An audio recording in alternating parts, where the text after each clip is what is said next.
With the new year officially kicked off, the sports world has stayed on top. Welcome back to the Game Clock.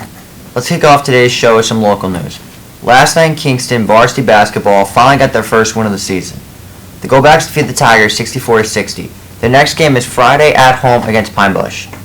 Now on to your NHL update. Last night, the Rangers defeated the Carolina Hurricanes 5-3 at home, snapping their 11-game win streak. This win improves their record of 21 wins, 12 losses, and 6 overtime losses, and third place in the Metropolitan Division. The Islanders defeated the Canucks 6-2 in Vancouver. This win improves their record of 22 wins, 15 losses, and 2 overtime losses, and fourth in the Metro. The Devils play the Red Wings tonight in Detroit. They currently sit at 23-11-3 and second in the Metro. Now on to your NBA update. The New York Knicks have been an extremely streaky team, giving up 60 points, 20 assists, and 10 rebounds to Luka Doncic, and then what happened in the last game? They defeated the runner-up Suns 102-83, improving their record of 20-18.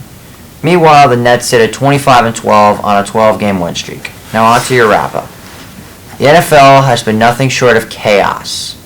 The first big thing that we need to mention is, for most of you New Yorkers out there, your misery is over. The New York Giants are going to the playoffs.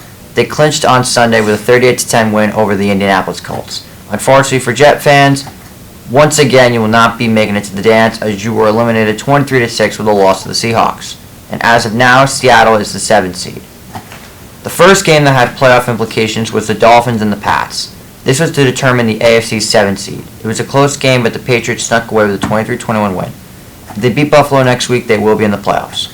For the Finns, if they beat the Jets, they will be in the playoffs. If they lose, they are eliminated. The Bucs and the Panthers met in a clash to determine the NFC South champion, or as I like to call it, the Tank Division. This was a back-and-forth game that was unfortunately won by the Bucs. They secured the division, winning 30-24, clinching the 4th seed and eliminating the Panthers. Another game that continued the playoff implications was the Panthers and the Vikings. All Minnesota had to do was beat their rival and they would eliminate them. Unfortunately for the Vikings, they were completely outmatched. The Packers destroyed them 41-17 at home after 3 interceptions by Kirk Cousins. And because the Commanders lost, this would eliminate them from the playoffs. The last game with major implications was Sunday Night Football featuring the Steelers and the Ravens. If Baltimore won, it would eliminate their rival from the playoffs. The Steelers snuck away, though, with a 16-13 win over their rival, keeping their playoff hopes alive. Now on to your other results. The Cowboys beat the Titans 27-13. The Falcons beat the Cardinals 20-19. The Saints upset the Eagles, winning 20-10. Broncos Country once again lost 27-24 to the Chiefs. The Lions beat the Bears 41-10. The Jags won 31-3 over Houston.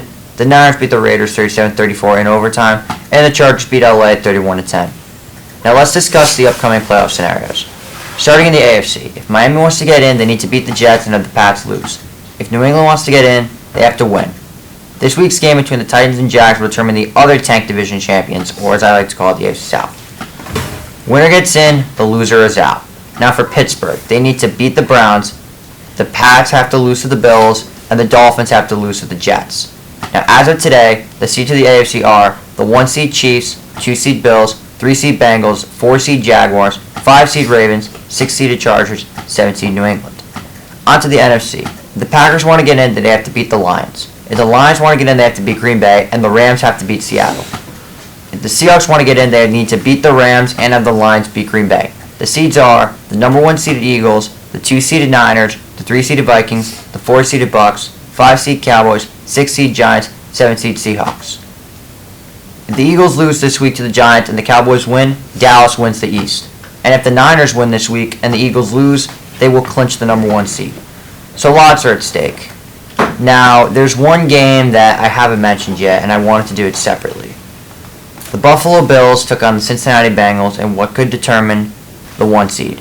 What seemed to be a normal football game turned out to be much more than that. As on a play that was made by wide receiver T. Higgins, he took a hit from safety Damar Hamlin of the Buffalo Bills, who got back up after what seemed to be a routine play, but then collapsed on the field. There was CPR, there was medical attention, and unfortunately, Damar fell into cardiac arrest. He is currently in a Cincinnati hospital fighting for his life. Now, I just want to say that the entire league is praying for Damar, hoping that he can survive. Now, one thing that I did, because I'm a massive NFL fan and I love this game more than anything in the world, is I donated $200 to Damar Hamlin's Charity Foundation. Because this game means a lot to all of us. And that night, the NFL world came together, not just as fans, not just as athletes, but as humans. You never want to see another human get injured. You never want to see another human die. That's just how it is in the NFL. Sometimes it can be much more than a game. And that's exactly what it was on Monday night. That game was postponed and probably won't be played till the end of the season. That's all the time we have for today. I'm JJ Seglio, and I'll see you next week.